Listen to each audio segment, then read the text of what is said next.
حضرت بایزید بسطامی رحمۃ اللہ علیہ اسلام کے عظیم صوفی، زاہد اور عارف باللہ تھے۔ آپ کو سلطان العارفین بھی کہا جاتا ہے۔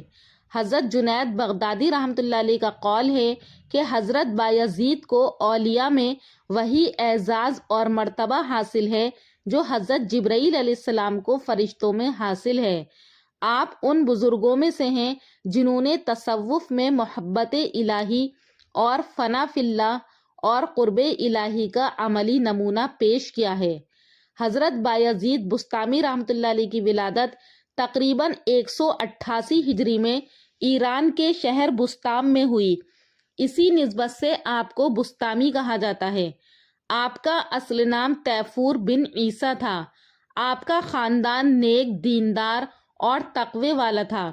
آپ کے دادا پہلے مجوسی تھے لیکن بعد میں اسلام قبول کر لیا تھا۔ شکم مادر ہی میں آپ کی کرامات ظاہر ہونے لگی تھیں، کیونکہ آپ کی والدہ فرماتی تھی کہ جس وقت بایزید میرے شکم میں تھا، اگر کوئی مشتبہ غذا میرے شکم میں چلی جاتی تو اس قدر مجھے بے چینی ہوتی کہ حلق میں انگلی ڈال کر اس کو نکال دیتی تھی۔ بچپن ہی سے آپ کے اندر غیر معمولی ذہانت، عبادت کا شوق اور دنیا سے بے رغبتی نمایاں تھی۔ بایزید بسطامی رحمۃ اللہ علیہ بچپن ہی سے انتہائی ذہین اور عبادت گزار تھے۔ آپ نے متعدد شیوخ سے فیض حاصل کیا، لیکن آپ کی زندگی میں خاموشی، تنہائی اور ذکر الہی کا غلبہ رہا۔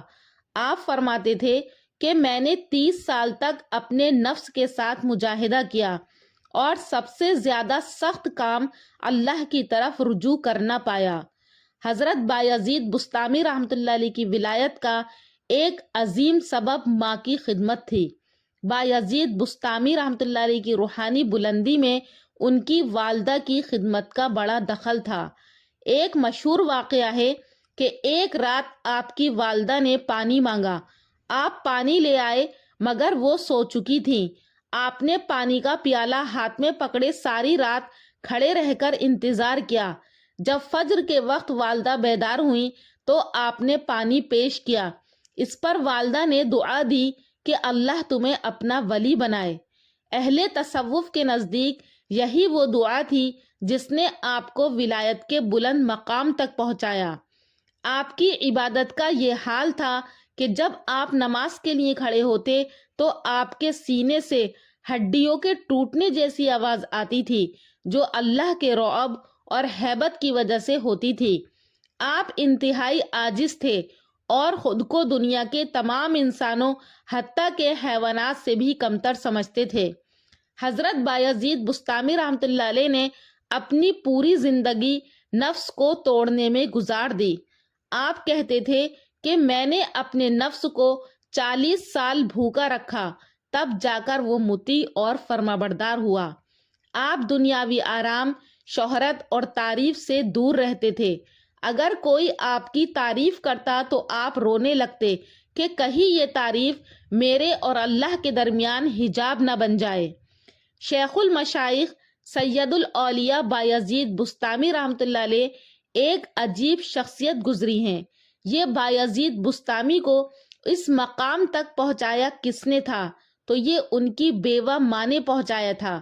جو ان کی بیوہ ماں تھیں، جب یہ بچے چھوٹے سے تھے، یہ بایزید چھوٹے سے تھے تو اس وقت وہ بیوہ ہو گئی تھی اور وہ اپنے اور اپنے یتیم بچے کا پیٹ پالنے کے لیے لوگوں کے گھروں میں کام کاج کرتی تھیں۔ وہ عظیم خاتون تھیں۔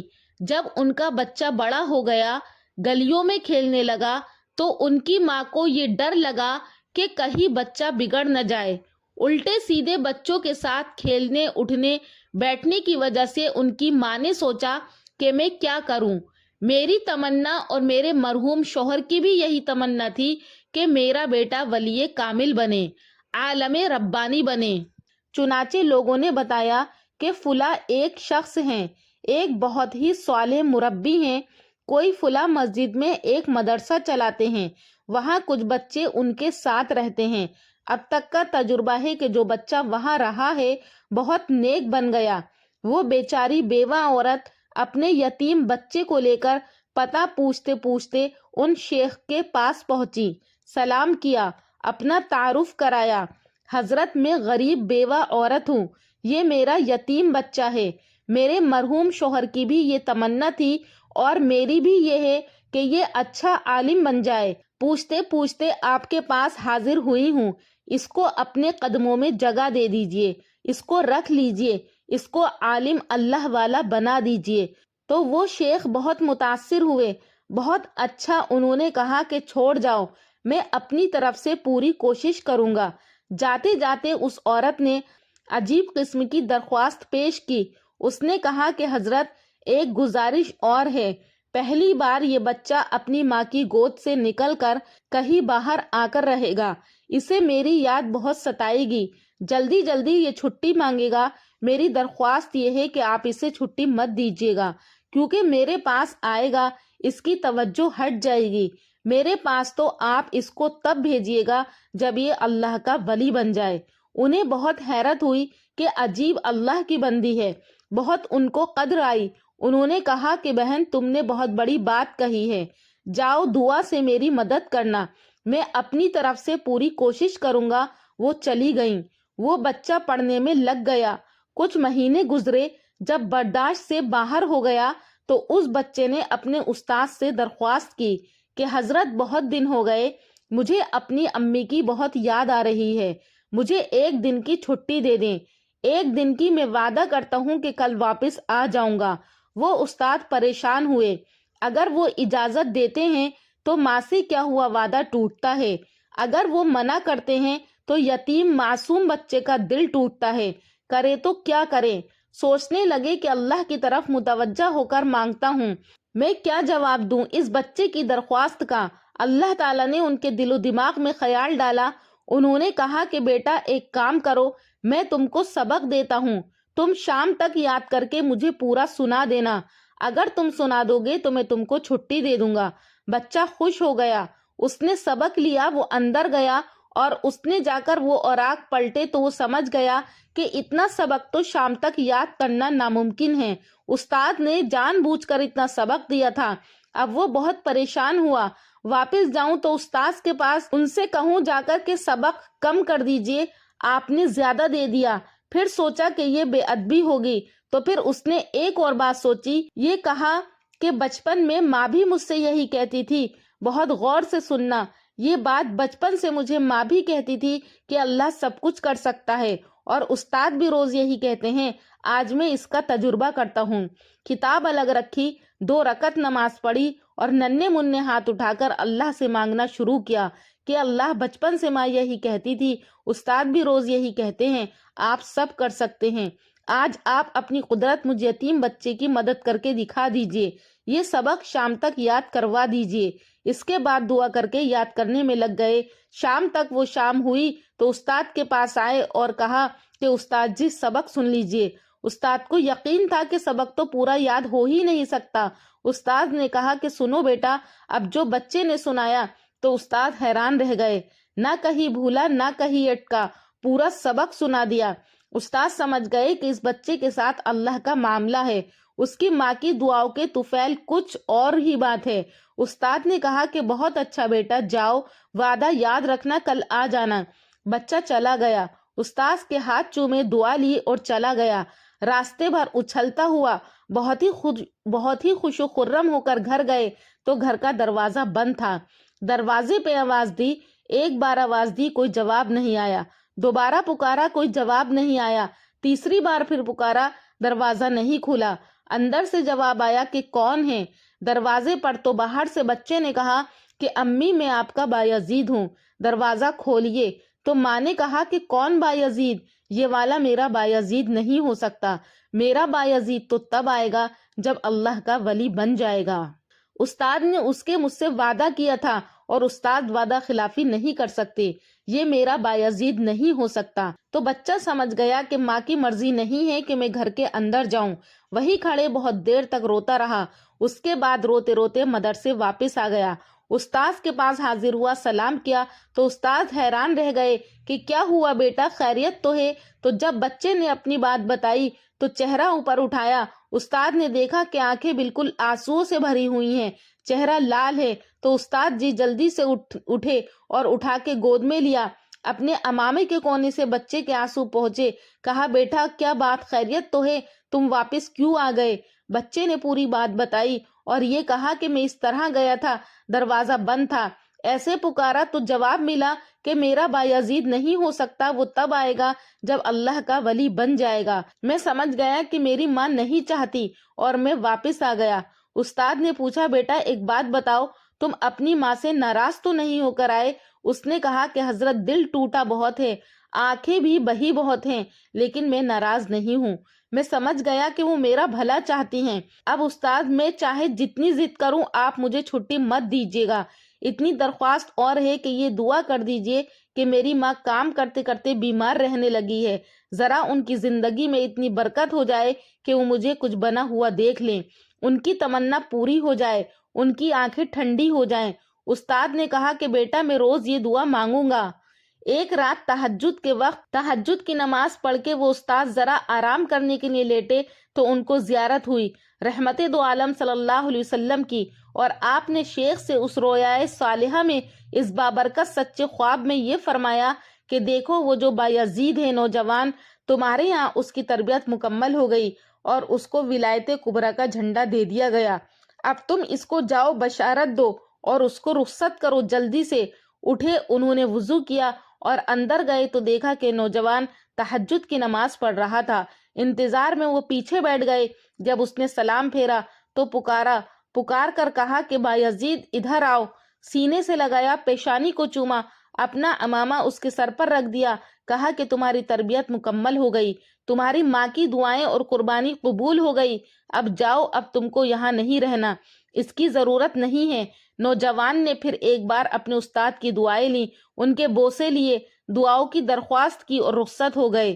آج بھی دروازہ بند تھا، لیکن آج ہوا یہ کہ جب اس نے آواز دی تو پہلی آواز پر ماں نے دوڑ کر دروازہ کھولا اور دیکھا کہ سامنے وہ نوجوان تقوی کا، سنت و شریعت کا نور پیشانی سے جھلکتا ہوا۔ پوچھا بیٹا آ گیا میرا لال؟ وہ جلدی سے ماں کے قدموں میں گر پڑا۔ ماں نے اس کو اٹھایا، کلیجے سے لگایا، بستر پر لا کے بٹھایا، کہا کہ بیٹا بیٹھو، میں ابھی ابھی گرم دودھ تم کو لا کے پلاتی ہوں، پھر کھانا کھلاؤں گی تم کو، آؤ، کب سے میں تمہارا انتظار کر رہی تھی، لیکن بیٹا پہلے میں شکر کے 2 رکعت نماز نفل پڑھ لوں۔ پھٹا پرانا بوریا بچھایا، 2 رکعت نماز شکر پڑھی اور کہا اللہ میں اسی دن کے لیے آپ سے جینے کی توفیق مانگتی تھی کہ زندہ رکھیے گا تاکہ میں دیکھ سکوں اپنے بیٹے کو۔ اب آپ جب چاہیں ایمان کے ساتھ مجھے بلا لیں، اب مجھے جینے کی کوئی تمنا نہیں ہے۔ سبحان اللہ۔ یہ ہوا کرتی تھی عورت، جب ایسی عورتیں ہوتی تھیں تو اولادیں ہوتی تھیں، پھر ابو حنیفہ، امام غزالی اور بخاری جیسے لوگ پیدا ہوتے تھے، ایسی عورتیں ہوتی تھیں تو بایزید بسطامی پیدا ہوتے تھے، ایسی عورتیں ہوتی تھیں تو پھر صلاح الدین ایوبی پیدا ہوتے تھے۔ حضرت بایزید بسطامی اتنے بڑے یہ اللہ کے ولی ہیں کہ حضرت جنید بغدادی رحمۃ اللہ علیہ فرماتے ہیں کہ بایزید کو اولیاء میں وہ مقام حاصل ہے جو جبرائیل علیہ السلام کو فرشتوں میں حاصل ہے۔ حضرت بایزید بسطامی رحمۃ اللہ علیہ بچپن میں والدہ سے اجازت لے کر اللہ کی تلاش میں یہ کہہ کر نکل کھڑے ہوئے تھے کہ امی جان، مجھ سے 2 محبتوں کا حق ادا نہیں ہو سکتا، یا تو مجھے اللہ سے مانگ لو تاکہ میں صرف آپ کی محبت میں زندگی گزاروں، یا پھر مجھے اپنی محبت کے حق سے آزاد کر دو تاکہ میں اللہ کی محبت میں زندگی کا ایک ایک پل گزاروں۔ والدہ محترمہ نے اپنا حق معاف کر کے ان کو جانے کی اجازت دے دی۔ حضرت بایزید بسطامی نے 30 سے 40 سال جنگلوں، ویرانوں، پہاڑوں میں سخت مجاہدے کیے اور 100 سے زیادہ اولیاء کرام سے فیض حاصل کیا، پھر دنیا نفس سے کنارہ کشی کر کے فنا فی اللہ ہو گئے، اور یہ حالت ہو گئی کہ اللہ کا نام لینے سے پہلے اپنی زبان کو دھوتے تھے۔ کتنے سال صرف مسجد کے ستون سے ٹیک لگا کر گزارے کہ ہر لمحہ اللہ موجود ہے، اور اس کے سامنے ٹانگیں پھیلا کر لیٹنا بھی بے ادبی سمجھتے تھے۔ اتنی ریاضتوں اور عبادتوں کے بعد وہ فرماتے ہیں کہ ایک دفعہ ان کو اللہ نے معراج کروائی۔ جب وہ حضور کریم صلی اللہ علیہ وسلم کی بارگاہ میں جانے لگے تو خطاب ہوا کہ اے بایزید، تم ابھی خام ہو اور مجلس محمدی صلی اللہ علیہ وسلم کی بارگاہ تک پہنچنے کے قابل نہیں۔ او میرے اللہ، آپ سب اندازہ کرو کہ اتنے بڑے اللہ کے ولی اور خطاب ہو رہا ہے کہ ابھی اس قابل نہیں۔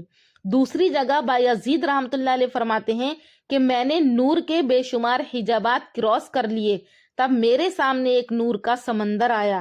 70 نور کے پردے تھے اور ان پردوں کو عبور کر کے مجلس محمدی صلی اللہ علیہ وسلم تک رسائی تھی، جبکہ نور کا پہلے پردے کی تجلی ہی ایسی تھی کہ میں ایک قدم بھی آگے بڑھتا تو جل جاتا، اس لیے میں ادھر ہی سے واپس آ گیا۔ یہ تھی شان محمد مصطفیٰ صلی اللہ علیہ وسلم کی۔ ایک اور جگہ حضرت بایزید رحمۃ اللہ علیہ فرماتے ہیں کہ اگر حضور پاک صلی اللہ علیہ وسلم کا نور پردوں میں نہ چھپایا جاتا تو ساری کائنات ان کے نور کے ایک ذرے سے جل جاتی۔ یہ ہے نبی کریم صلی اللہ علیہ وسلم کی شان۔ ایک بار حضرت بایزید بسطامی رحمۃ اللہ علیہ حج کے لیے گئے۔ یہ ذہن میں رہے کہ اس وقت حج بہت مشکل ہوتا تھا، ایک سال پیدل سفر کر کے لوگ مکہ پہنچتے تھے۔ حج سے فارغ ہو کر تو ساتھ موجود ساتھیوں نے کہا کہ چلے اب مدینہ چلتے ہیں، حضور کے روزے پر حاضری دے آئیں۔ تو حضرت بایزید رحمۃ اللہ علیہ نے فرمایا کہ مجھے شرم آتی ہے کہ حج کے بہانے روزہ رسول صلی اللہ علیہ وسلم پر حاضری دوں۔ یہ وہ مقام ہے جہاں آنے کے لیے الگ سے تیاری اور ذوق و شوق سے آنا چاہیے۔ ادھر سے وہ واپس گئے اور تقریباً 1 سال لگا واپس بستام شہر پہنچنے میں۔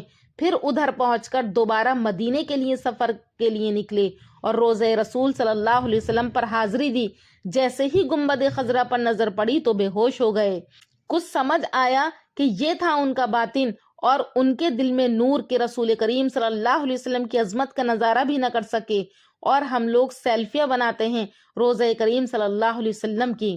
مجھے ایک اللہ کے ولی نے بتایا کہ اپنے اندر نور اور باطن کا اگر مشاہدہ کرنا ہے تو روزہ رسول صلی اللہ علیہ وسلم یا کسی اللہ کے ولی کے مزار کا تصور کرو۔ اگر دل میں کچھ تبدیلی محسوس نہ کر پاؤ تو سمجھ لینا کہ تمہارا باطن ابھی روشن نہیں ہے۔ حضرت بایزید بسطامی رحمۃ اللہ علیہ بے ہوش تھے کہ نبی کریم صلی اللہ علیہ وسلم ان کی بے ہوشی کی حالت میں تشریف لائے اور حضرت بایزید بسطامی کو حکم دیا کہ واپس جاؤ اپنی والدہ کے پاس اور ان کی خدمت کرو۔ سبحان اللہ! حضور صلی اللہ علیہ وسلم نے نہ عبادتوں کا حکم دیا، نہ روزہ رسول پر بیٹھنے کا حکم دیا۔ جانتے تھے کہ یہ بچپن سے ماں سے دور ہے، معرفت الہی کی تلاش میں نکلا ہوا ہے۔ جیسے ہی حضرت بایزید بسطامی ہوش میں آئے، ایک لمحہ رکے بغیر نبی کریم صلی اللہ علیہ وسلم کے حکم کی تعمیل کے خاطر روانہ ہو گئے۔ اور جب شہر والوں کو آپ کی آمد کی اطلاع ملی تو کافی فاصلے پر آپ کے استقبال کے لیے لوگ پہنچ گئے، لیکن اس وقت آپ کو یہ محسوس ہوا کہ اگر لوگوں سے ملاقات کرتا ہوں تو یاد الہی میں غفلت ہوگی، لہٰذا آپ نے ان لوگوں کو متنفر کرنے کے لیے یہ ترکیب سوچی کہ رمضان ہے۔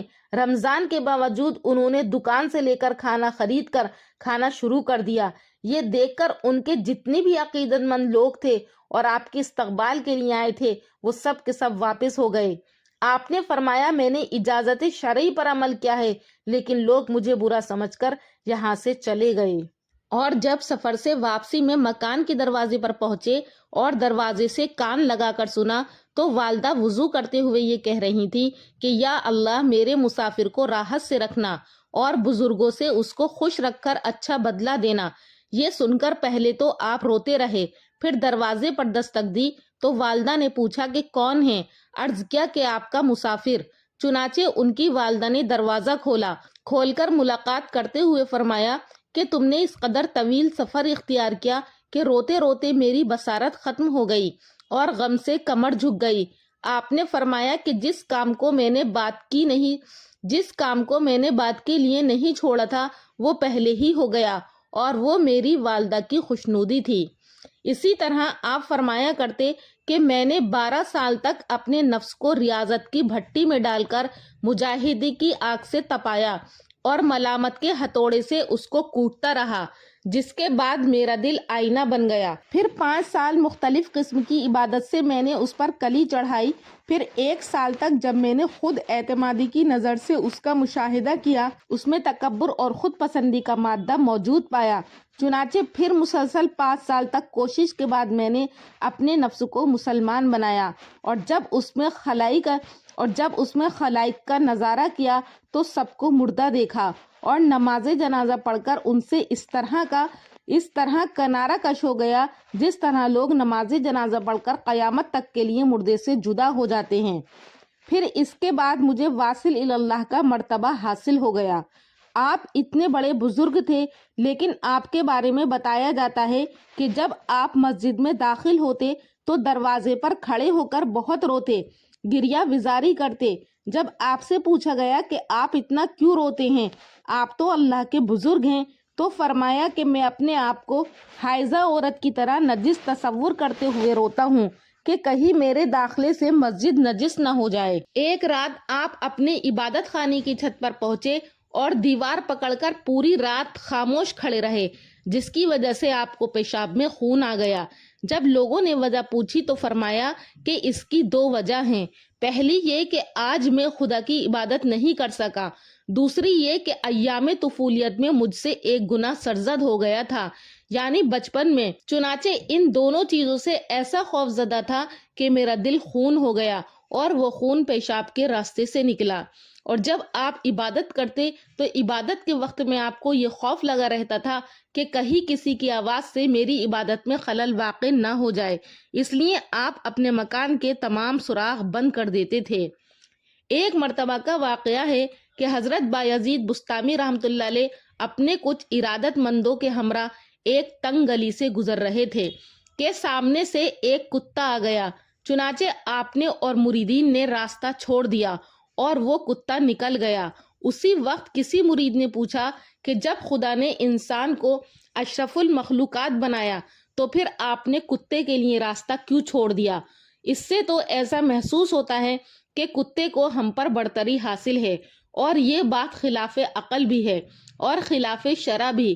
آپ نے جواب دیا کہ اس کتے نے مجھ سے سوال کیا تھا کہ ازل میں مجھ کو کتا اور آپ کو سلطان العارفین کیوں بنایا گیا، اور اس میں میرا کیا قصور تھا اور آپ کی کیا فضیلت تھی؟ چنانچہ میں نے اس خیال سے کہ اللہ کا کتنا بڑا انعام ہے کہ اس نے مجھے کتے پر فضیلت عطا کر دی، اس لیے میں نے راستہ چھوڑ دیا۔ پھر ایک اور مرتبہ راہ میں کتا ملا تو آپ نے دامن سمیٹ لیا، جس پر اس کتے نے عرض کیا کہ آپ نے دامن کیوں بچایا؟ اس لیے کہ اگر میں بھیگا ہوا نہیں ہوں تو مجھ سے ناپاکی کا خطرہ نہیں، اور اگر بھیگا ہوا ہوتا تو آپ اپنے کپڑے پاک کر سکتے تھے۔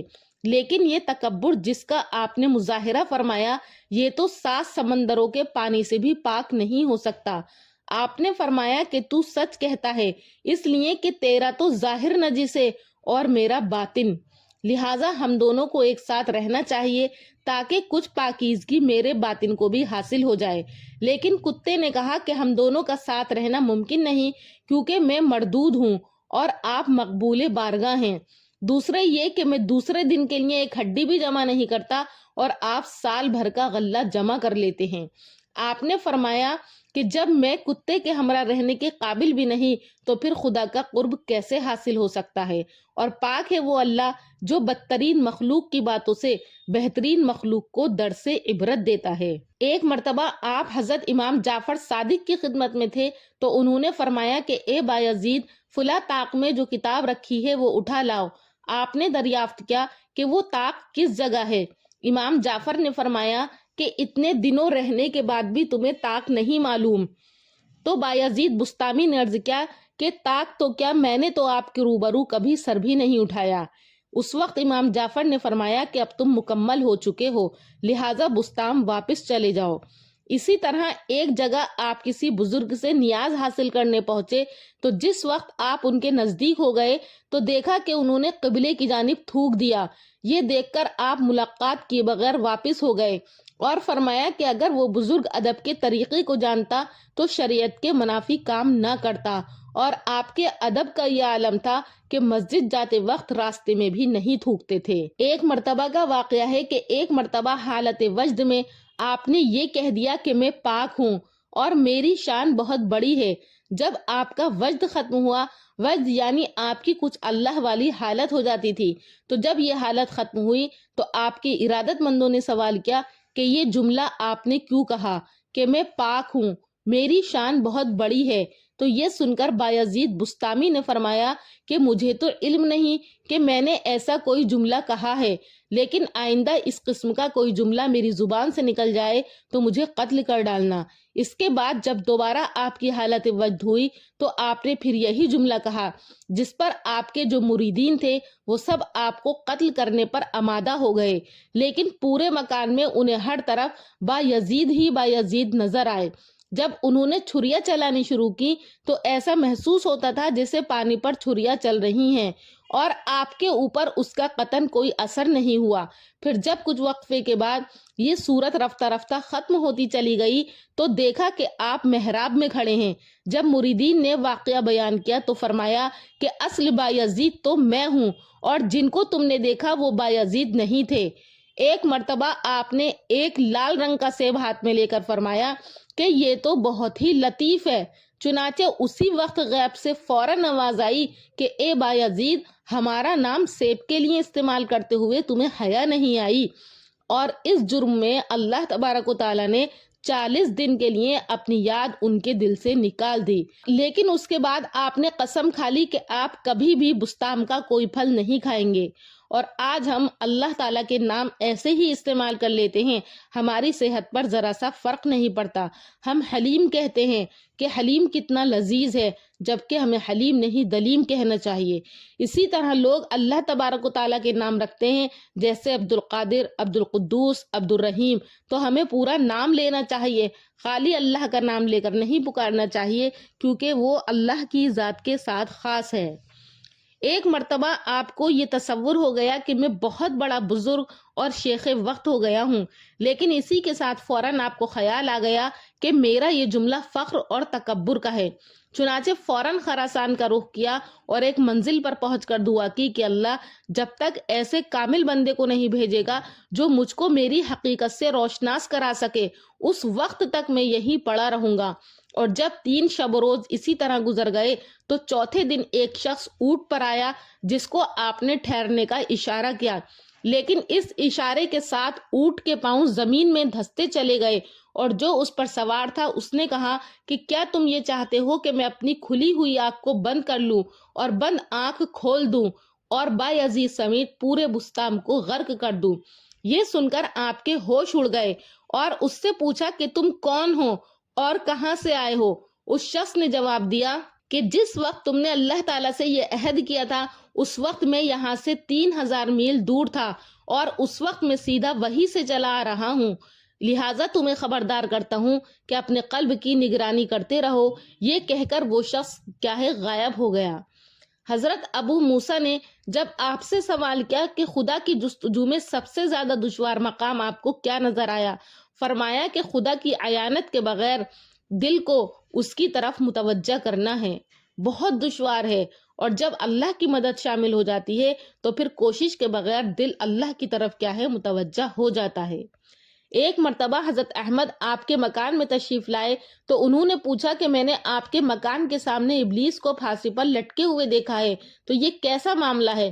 حضرت بایزید نے فرمایا کہ میں نے اس سے یہ وعدہ لیا تھا کہ کبھی بھی بستام میں داخل نہیں ہوگا، لیکن وہ وعدہ خلافی کرتے ہوئے ایک شخص کو فریب دینے بستام میں آ گیا، اور اسی کی سزا میں نے اسے پھانسی پر لٹکا دیا ہے۔ کسی نے آپ سے سوال کیا کہ آپ کے پاس یہ عورتوں کا اجتماع کیوں رہتا ہے، اس میں کیا راز ہے؟ تو انہوں نے فرمایا کہ یہ عورتیں نہیں بلکہ فرشتے ہیں جن کو میں علم اور مسائل سمجھاتا ہوں۔ پھر فرمایا کہ ایک رات فلک اول کے فرشتے میرے پاس آئے اور کہنے لگے کہ ہم آپ کے ساتھ عبادت کرنا چاہتے ہیں۔ میں نے کہا میری زبان میں وہ طاقت نہیں جس سے میں ذکر الہی کر سکوں، لیکن اس کے باوجود رفتہ رفتہ 7 آسمان کے فرشتے میرے پاس جمع ہو گئے، اور سب نے وہی خواہش ظاہر کی جو پہلے آسمان کے فرشتوں نے کی تھی، اور میں نے سب کو پہلے ہی جیسا جواب دیا۔ جب انہوں نے پوچھا کہ ذکر الہی کی طاقت آپ میں کب تک پیدا ہوگی، تو میں نے کہا کہ قیامت میں جب سزا اور جزا ختم ہو جائے گی اور میں طواف عرش کرتا ہوا اللہ اللہ کہہ رہا ہوں گا۔ یہ تھی آپ کی شان کہ فرشتے بھی آپ کے ساتھ عبادت کرنا چاہتے تھے۔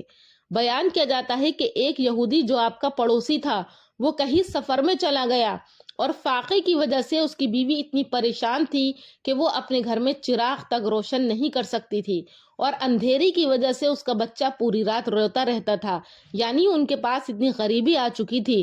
چنانچہ آپ ہر رات اس یہودی کے یہاں جاتے اور چراغ رکھ کر آتے، جس کی وجہ سے ان کا گھر روشن ہوتا اور اس کا بچہ آرام سے سو جاتا تھا۔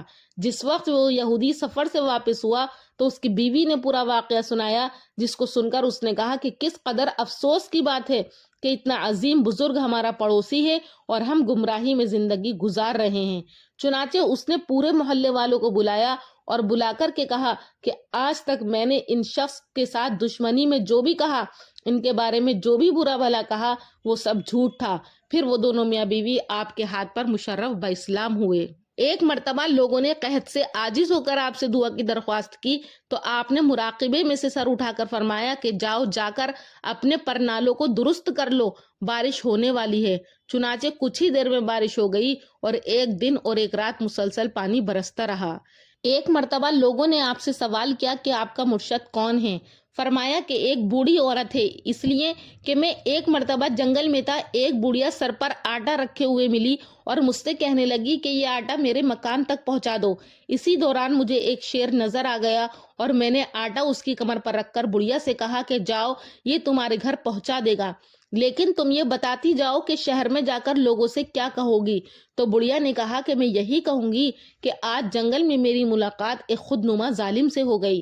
آپ نے پوچھا کہ مجھے خودنما ظالم کا خطاب کیوں دیتی ہو؟ تو بڑھیا نے کہا کہ شریعت نے شیر کو مکلف نہیں بنایا، تم ایک غیر مکلف کی پشت پر اپنا بوجھ لاد رہے ہو، یہ ظلم نہیں تو پھر کیا ہے؟ اور دوسرا عیب تمہارے اندر یہ ہے کہ تم خود لوگوں پر صاحب کرامت ظاہر کرنا چاہتے ہو اور اسی کا نام نمائی ہے۔ چنانچہ میں نے بڑھیا کی بات سے ایسی نصیحت حاصل کی اور عبرت حاصل کی کہ ہمیشہ کے لیے ایسی چیزوں کے اظہار سے توبہ کر لی۔ بس اسی وجہ سے میں بڑھیا کو اپنا مرشد تسلیم کرتا ہوں، اور اب میری یہ حالت ہے کہ ہر کرامت پر میں اللہ تعالیٰ کی تصدیق کا طالب ہوں، اور اس تصدیق کے لیے اس دن سے ایک نور ظاہر ہوتا ہے جس پر سبز حروف میں یہ کلمات تحریر ہوتے ہیں کہ لا الہ الا اللہ محمد رسول اللہ، نوح نجی اللہ، ابراہیم خلیل اللہ، موسیٰ کلیم اللہ، عیسیٰ روح اللہ علیہ الصلاۃ والسلام، جس سے یہ اندازہ ہو جاتا ہے کہ 5 شہادتیں میری کرامت کی مشاہد ہیں۔ ایک مرتبہ کسی امام کے پیچھے آپ نے نماز پڑھی اور آپ نماز سے فارغ ہونے کے بعد جب امام نے پوچھا کہ آپ کا ذریعہ معاش کیا ہے تو آپ نے فرمایا کہ پہلے میں اپنی نماز کی قضا کر لوں، پھر تجھے جواب دوں گا۔ اور جب اس نے کہا کہ نماز کی قضا کیوں کر رہے ہو تو فرمایا کہ جو رزق پہنچانے والے سے ہی واقف نہ ہو تو اس کے پیچھے نماز پڑھنا درست نہیں۔ آپ فرمایا کرتے تھے کہ مجھ سے بذریعہ الہام اللہ تبارک و تعالیٰ نے فرمایا کہ اے بایزید، عبادت اور خدمت تو بہت ہیں، لیکن اگر تو ہماری ملاقات کا متمنی ہے تو ہماری بارگاہ میں وہ چیز بھیج جو ہمارے خزانے میں نہ ہو۔ آپ نے سوال کیا کہ وہ کون سی چیز ہے؟ فرمایا گیا کہ وہ عجز و انکساری اور ذلت و غم ہے، اس کو حاصل کر، کیونکہ ہمارا خزانہ ان چیزوں سے خالی ہے اور ان کو حاصل کرنے والے ہمارا قرب حاصل کر لیتے ہیں۔ آپ فرمایا کرتے تھے کہ جب میں نے پہلی مرتبہ دیکھا تو کعبے کی زیارت کی اور دوسری مرتبہ کعبہ اور صاحب کعبہ دونوں کی زیارت سے مشرف ہوا، اور تیسری مرتبہ کچھ بھی نظر نہیں آیا کیونکہ یاد الہی میں اضافہ ہوتا چلا گیا۔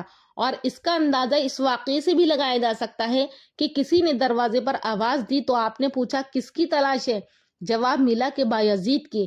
فرمایا کہ میں تو 30 سال سے اس کی تلاش میں ہوں لیکن آج تک نہیں ملا۔ اور جس وقت یہ واقعہ حضرت ذوالنون کے سامنے بیان کیا گیا تو انہوں نے فرمایا کہ وہ خاصانی خدا کی طرح خدا میں ضم ہو گئے تھے۔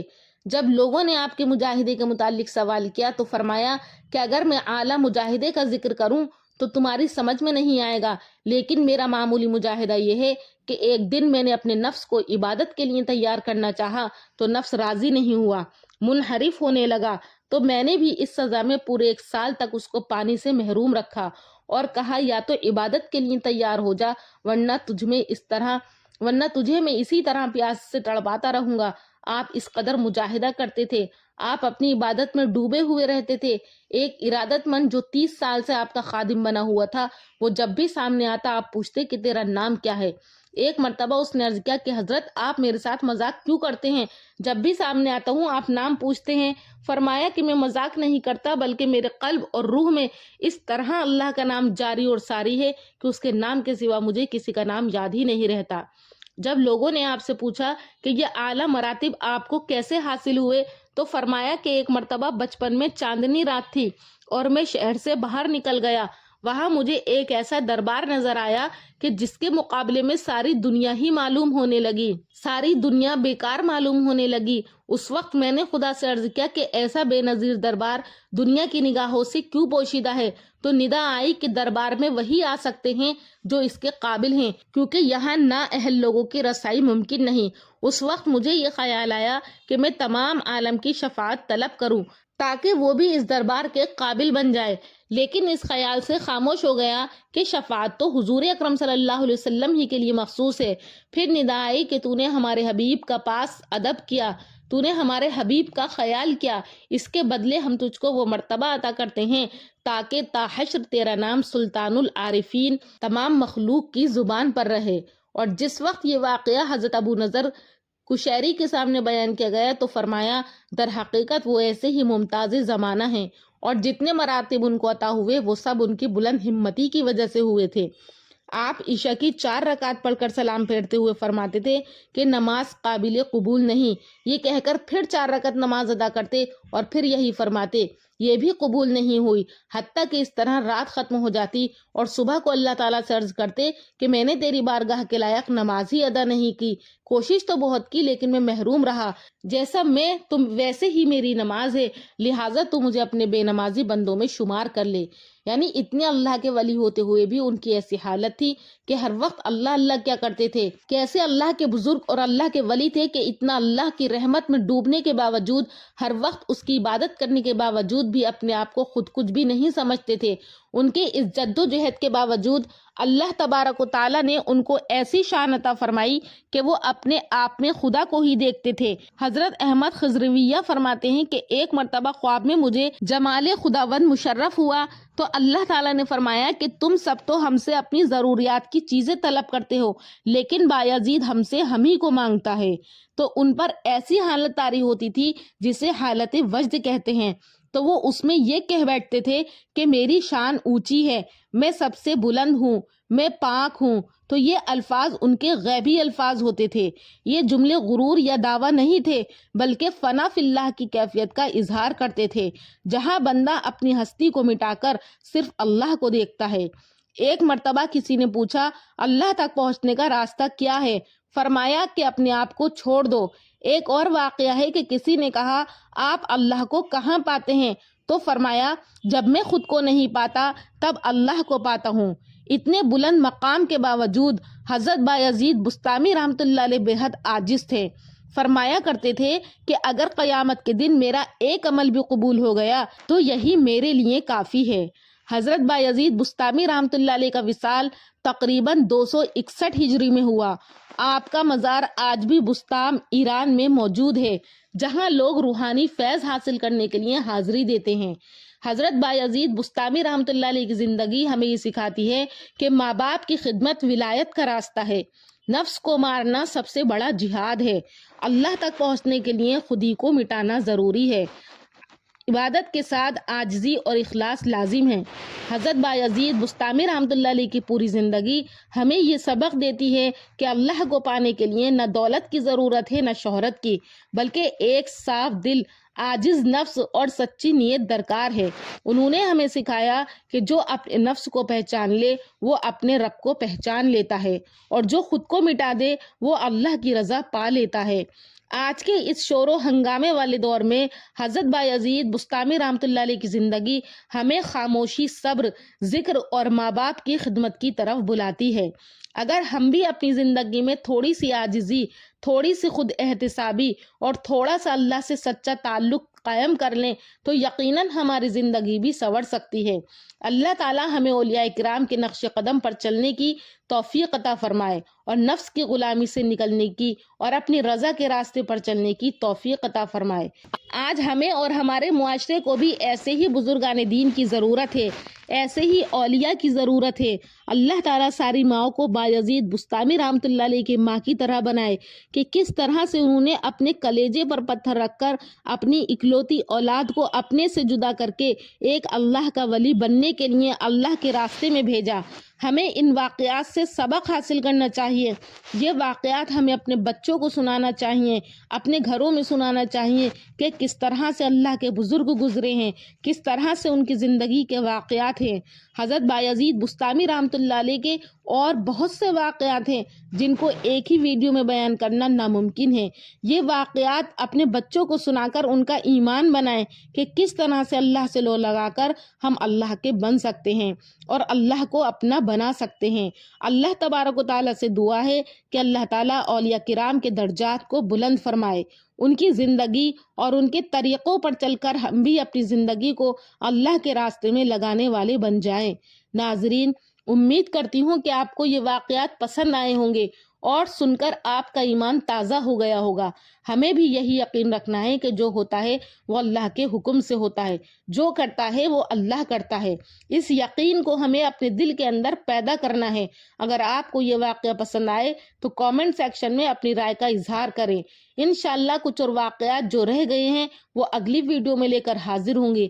تب تک کہ آپ لوگ مجھے اپنی دعا میں یاد رکھیں اور یہ ویڈیو آگے ان لوگوں تک شیئر کریں جن کو آپ چاہتے ہیں کہ وہ بھی بایزید بستامی رحمۃ اللہ علیہ کے بچپن کے واقعات اور ان کے ولی بننے کے سفر کو سنیں اور اس پر عمل کریں، اور مجھے بھی اپنی دعاؤں میں یاد رکھیں۔ اور جتنے بھی واقعات میں نے بیان کیے ہیں یہ سب کے سب کتاب تذکرۃ الاولیاء میں موجود ہیں۔ جزاک اللہ۔ السلام علیکم ورحمۃ اللہ وبرکاتہ۔